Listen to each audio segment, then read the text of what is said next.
Deuxième partie de l'Africa Newsroom, je suis toujours avec Bedel Baouna, analyste politique et critique littéraire, Mieri Mayulu Nyamba, conseiller municipal en France dans la commune de Noisiel, Willy Elfej Miabatoussa, consultant en marketing. Tout de suite le reste de l'actualité dans le grand angle.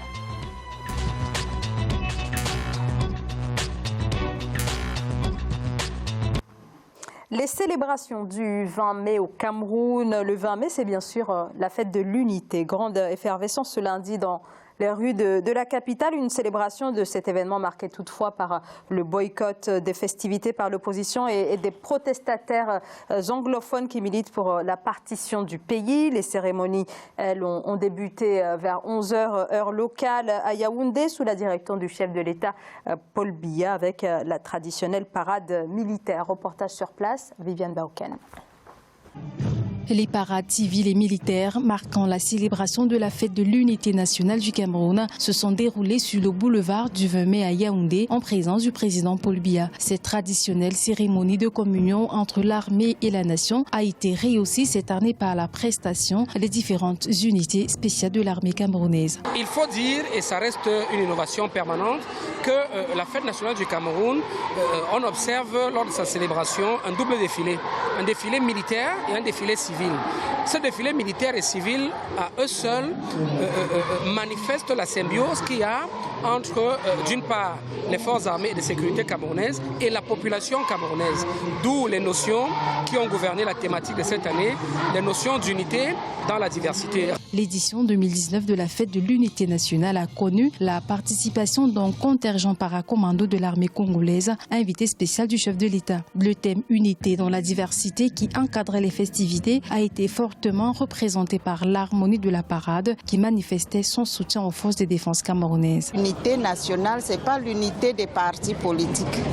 Qu'on soit de tel ou tel parti politique, quand on parle déjà de l'unité nationale, tout le monde doit manifester l'unité nationale autour du président. La 47e édition de la fête de l'unité nationale a été célébrée cette année sous le thème « Unité dans la diversité », atout majeur du peuple camerounais dans sa marche résolue vers l'émergence. Il faut par ailleurs noter que cette célébration s'est déroulée dans un contexte sociopolitique tendu, une situation qui a favorisé le boycott du 20 mai par la plupart des partis politiques de l'opposition.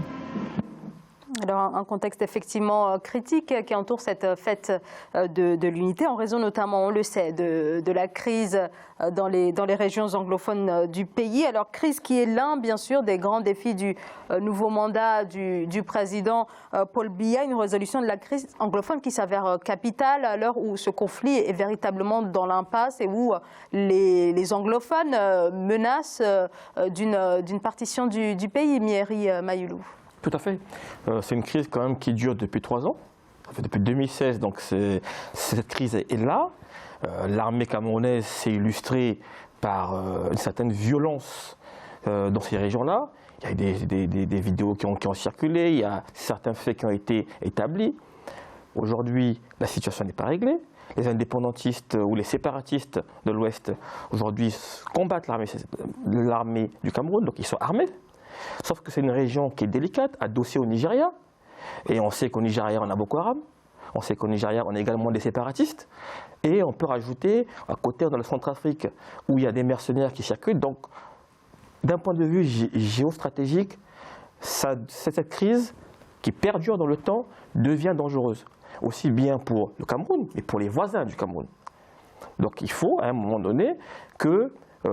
récemment, l'ONU, il y a quelques jours, l'ONU a mis à l'index le Cameroun en disant qu'il y a une crise humanitaire aujourd'hui au Cameroun qui pointe son nez et qui touche des centaines de milliers d'individus. Mais une crise humanitaire qui découle de cette situation dans l'Ouest. Donc ça devient critique. Alors Willy Elfej Miabatoussa, la question c'est donc de savoir si le gouvernement camerounais est véritablement en mesure de poser la réelle question, à savoir la forme de l'État qui semble être le nœud de ce conflit. Tout à fait. Et il faut se poser les vraies questions et surtout commencer déjà à distiller certaines pistes quant à la manière de résoudre cette crise qui prévaut depuis un certain temps et en finir un peu avec cette tension conscient dans la mesure où là aujourd'hui, en regardant le reportage, on nous parle d'unité nationale, mais le problème c'est que quand on élargit la réflexion, effectivement, on reste sur des mots et les actions sont loin d'être à la hauteur de ce qui, des enjeux en fait auxquels on fait face. Donc moi je pense que effectivement, pour reprendre ce que vous avez dit, c'est que ça fait partie des points à mettre à l'actif du président, enfin pas à l'actif, que des points que le président Biya devra éclaircir dans la mesure où il en va de l'unité du pays, puisque bon, vous avez souligné que les anglophones partisans aujourd'hui de la partition ne baissent pas d'intensité quant à leurs revendications. Donc ça, c'est une situation qui clairement doit être résolue et sur laquelle effectivement on doit pouvoir porter un regard un peu plus approfondi. Bedel Baouna. Oui, alors, si vous voulez, en fait, aujourd'hui, en tout cas, je suis très surpris, notamment par les éléments de langage. On nous parle de l'unité nationale. Voilà, bon, c'était une fête nationale, mais de l'unité nationale. Et heureusement d'ailleurs que c'était une fête, dont le terme était l'unité nationale dans la diversité. Ce qui n'est pas la même chose que l'union nationale. Parce que l'union, on porte l'adhésion. Or que là, il y a plusieurs prisonniers politiques, notamment M. Maurice Kamto quand même, plus de 150 prisonniers. Il y a une guerre qui sévit dans les régions anglophones du nord-ouest et du sud-ouest. Est-ce que ne faut-il pas privilégier une solution politique ou bien pourquoi pas donner une certaine, davantage d'autonomie à ces régions sans pour autant aller retourner au fédéralisme, ce qui n'arrangerait personne. Mais je pense que l'occasion était belle, en tout cas hier, pour essayer d'esquisser, de mettre sur la table tous ces sujets, au lieu de nous parler de l'unité nationale dans la diversité et d'une symbiose, d'une part, entre les forces armées et la société civile. Qu'est-ce à dire? Psychologiquement, je me suis dit que tiens, comme en ce moment, l'armée au Soudan et en Algérie ont joué un rôle important notamment, donc il est plus qu'aussi urgent qu'en Afrique centrale aussi, déjà que les populations sachent que l'armée est en symbiose, mais l'armée n'est pas l'ennemi des populations ou bien de la société civile, tout comme la société civile n'est pas non plus l'ennemi de l'armée. L'armée est là pour protéger justement les intérêts de la nation et par voie de conséquence de la société civile. Myeri Mayoulou, vous voulez intervenir? Je voulais intervenir sur le fait de rejeter le fédéralisme que vous avez cité d'abord. Ça a été arrêté en 1972 au Cameroun. Mais aujourd'hui, ça a conduit à quoi? Ça a conduit à une centralisation du pouvoir. Et aux dérives, aujourd'hui, qu'un Paul Biya montre et démontre aujourd'hui dans sa partie de pouvoir depuis 1982. Donc le fédéralisme, c'est une question qui se pose. Les indépendantistes demandent, ont eu à demander plus d'autonomie. Pourquoi ne pas leur accorder plus d'autonomie? Pourquoi ne pas... Sans entrer en discussion, mais partout où le fédéralisme existe, par exemple au Nigeria, par exemple, on voit bien qu'il y a des rivalités, que les rivalités entre les ethnies sont beaucoup plus intenses, fortes que dans un pays au régime centralisé. Alors est-ce que c'est à cause du fédéralisme? Peut-être que ces rivalités s'expliquent aussi par... plusieurs causes.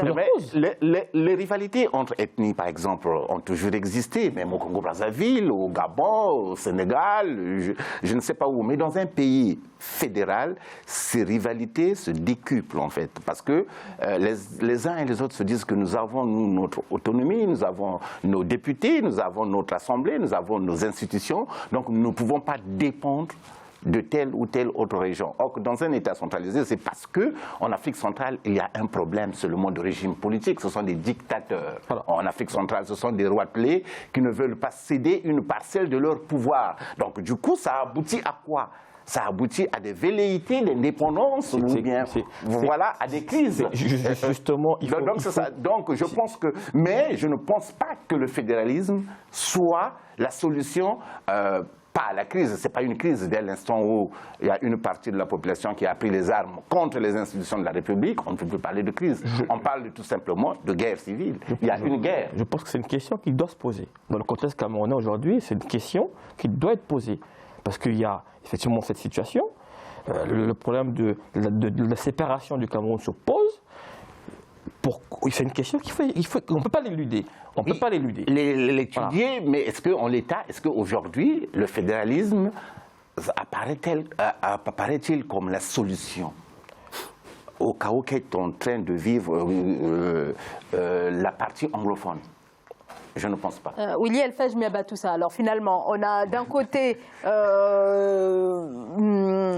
Bedel Baouna, pardonnez-moi, qui dit que le fédéralisme n'est peut-être pas la solution, mais il s'agit d'un problème politique de fond. Et puis de l'autre côté, Myeri Maïlou, qui nous dit qu'il ne faut pas rejeter d'emblée l'idée du fédéralisme comme étant finalement une solution possible à la résolution du conflit. Alors moi, je vais m'ériger en troisième voie. Donc, ni pour l'un ni pour l'autre. Je serais même assez prudent sur l'avis qu'il faudrait donner quant à l'adoption du fédéralisme ou pas, parce que moi je pense qu'en fait que le débat il est tout autre. Là aujourd'hui il est question de décrisper la situation dans l'entièreté du Cameroun. On a souligné des points qui sont quand même assez troubles et assez inquiétants, notamment comment s'appelle déjà, la mise en prison de Maurice Kamto, qui est quand même un leader de l'opposition, sachant qu'il est en prison avec une centaine de ses sympathisants. Alors, il y a aussi des signaux qu'on n'a pas soulignés, c'est que les partis de l'opposition, dans leur entièreté, ont boycotté cette élection. Donc pour moi, la question, c'est véritablement une approche politique et en même temps aussi sociale, parce que là, il est véritablement question d'établir un dialogue constructif. On peut, partir du principe que ces revendications sont légitimes plus ou moins. Moi, je ne suis pas la meilleure personne pour dire si elles le sont ou pas, mais ce qu'il convient aujourd'hui de faire vis-à-vis du président Biya, c'est de savoir comment décrisper un peu, déminer, si vous voulez, un peu ce qui est en train de se tramer dans ce pays, car on a souligné quand même des éléments à prendre en considération. Donc la proximité géographique avec le Nigeria, qui là aussi a une partie qui est plus ou moins explosive. Donc véritablement, moi, c'est dans ce sens que je vois les choses. Maintenant, quant à savoir la meilleure option, je pense que le débat aura lieu, mais une fois que les gens seront capables de s'asseoir autour d'une table, car il faut rappeler quand même qu'il y a de véritables affrontements qui prévalent dans le nord-ouest et le sud-ouest, des affrontements qui sont inquiétants. On parle de 500 000 déplacés quand même, et plus de 1850 morts. Oui. Voilà, autant d'éléments à prendre en considération et qui font que le président Biya doit aujourd'hui prendre la question à bras-le-corps. Et il ne faut pas oublier que cette crise aussi favorise souvent les incrustations de Boko Haram, des djihadistes, qui vient compliquer, qui vient ajouter à la guerre. Donc justement, d'où la nécessité d'un État en quelque sorte fort. Voilà. Un État fort ne signifie pas forcément une dictature. Non, mais vous l'avez signalé tout à l'heure, c'est que un des nœuds de ce problème, une des causes de la situation auquel le Cameroun fait face aujourd'hui, c'est un problème de partage du pouvoir, de partage des richesses. On a un président qui est là depuis 37 ans, il faut le souligner, qui gère depuis 1984 avec le coup d'État avorté, qui gère ce pays-là de façon dictatoriale. Ce n'est pas une démocratie, le Cameroun, c'est une démocrature. Donc c'est verrouillé, c'est la répression, et dès qu'il y a une contestation de son autorité ou de son pouvoir, M. Paul Biya ne connaît que la répression. Aussi bien envers des gens qui ont travaillé avec lui, qu'il met en prison pour des raisons ou d'autres, mais aussi bien envers la société civile. Là, on a des populations où la seule réponse du pouvoir camerounais, c'est on réprime. Donc là, c'est aussi un point qu'il faut mettre sur la table. On a des régimes vieillissants, tels que celui de Paul Biya, et qui sont plutôt dans la concentration du pouvoir, qui génère l'inertie et qui génère ce genre de situation. Voilà. Bedel Baouna. Je ne veux pas me lancer dans une philippique interminable, voilà, critiquer Paul Biya. Le cas de Paul Biya n'est pas isolé, n'est pas anecdotique. C'est toute l'Afrique centrale, je crois, qui se comporte de cette façon-là, qui souffre justement des régimes politiques durs, parfois sanguinaires. Mais à côté de Paul Biya, il y a des présidents qui font pire, qui emprisonnent même femmes et enfants et opposants et neveux, tout. Donc voilà, nous y reviendrons peut-être plus tard un jour. Mais en tout cas, donc le cas du Cameroun, oui, c'est un cas très inquiétant. Donc je crois que l'occasion hier était belle pour tenter de faire l'ébauche d'un projet fort, politique. La réponse ne peut être que politique. Et il faut être un homme, une forte personnalité, justement, pour apporter des réponses aussi politiques.